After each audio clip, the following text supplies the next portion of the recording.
वालिद पुलिस में थे और उनकी पोस्टिंग बांग्लादेश में थी। उनकी पैदाइश भी वहीं थी। वालिद के ट्रांसफर और पोस्टिंग के साथ ही उस लड़के के तालीमी इदारे भी तब्दील होते रहे। उसने पाकिस्तान के मुख्तलिफ इदारों से तालीम हासिल की, अमेरिका से MBA की डिग्री ली।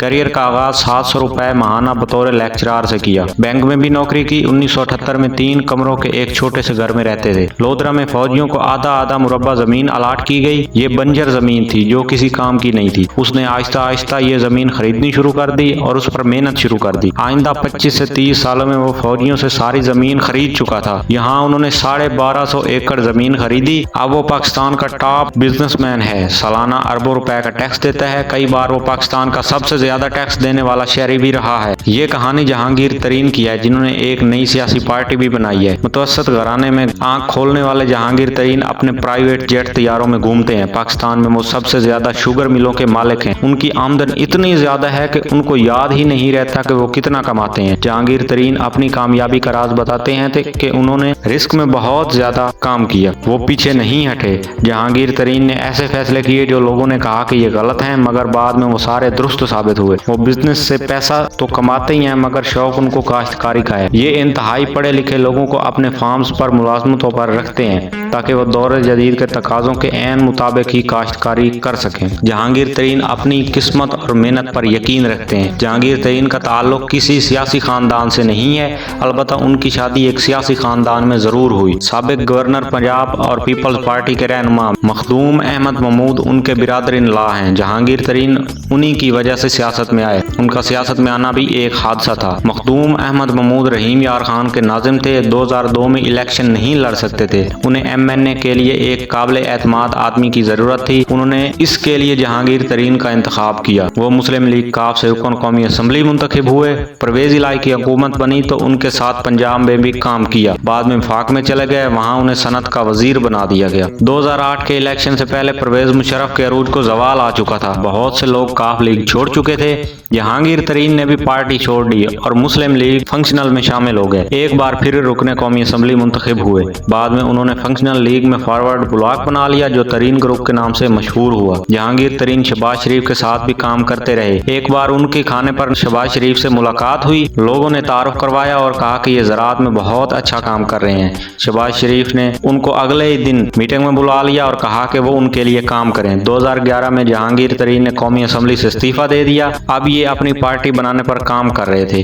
बहुत से लोग तो ये अपने साथ पहले ही मिला चुके थे। जहांगीर तरीन ने कहा कि वो ऐसी पार्टी बनाना चाहते हैं जिनके लोगों पर करप्शन के इल्जामात ना हों। इमरान खान ने मीनार पाकिस्तान पर अक्टूबर में मशहूर जलसा किया तो तरीन साहब अगले ही महीने PTI में शामिल हो गए। उन्होंने अपनी पार्टी बनाने का ख्याल छोड़ दिया। PTI में ये इमरान खान और शाह महमूद कुरैशी के बाद ये तहरीक इंसाफ के सबसे बड़े ओहदेदार थे। उन्हें पार्टी का जनरल सेक्रेटरी बना दिया गया और इनको इमरान खान का खास आदमी समझा जाने लगा। ये इमरान खान के दाएं बाजू थे। पार्टी में जहांगीर तरीन की राय सबसे वजनी होती थी। ये पार्टी पॉलिसियां बनाते, जलसों के इंतजामात करते और एक वक्त था कि लोगों ने जहांगीर तरीन को इमरान खान की ATM भी कहना शुरू कर दिया। जहांगीर तरीन दूसरी पार्टियों से बंदे तोड़कर तहरीक इंसाफ में शामिल करवाते और ये इसी में ही माहिर समझे जाते थे। 2017 में नवाज शरीफ की तरह जहांगीर तरीन को भी सुप्रीम कोर्ट ने नाअहल कर दिया। उन्हें 62(1)(f) के तहत ताहयात नाअहल कर दिया। उन पर इल्जाम था कि उन्होंने इनसाइडर ट्रेडिंग की है। वो अपने जहाज में अरकान असम्बली को बिठा कर ले जाते और PTI में शमूलियत अख्तियार करवाते। तहरीक इंसाफ में रहते हुए उनकी शाह महमूद कुरैशी से कभी नहीं बनी। इन दोनों को मुखालिफ ग्रुप समझा जाता था। शाह महमूद कुरैशी वजीर आला पंजाब के उम्मीदवार थे, लेकिन तरीन की वजह से सूबाई असम्बली की सीट हार गए। तरीन साहब ने नौजवान सलमान नईम को उनके मुकाबले में कामयाब करवा दिया और सलमान नईम आजाद हैसियत में इलेक्शन लड़ रहे थे। तहरीक इंसाफ की हुकूमत बनी तो जहांगीर तरीन पर्दे के पीछे से मामला चलाने लगे। इस पार्टी में इख्तलाफात आना शुरू हो गए। फिर इनका शुगर स्कैंडल में नाम आ गया।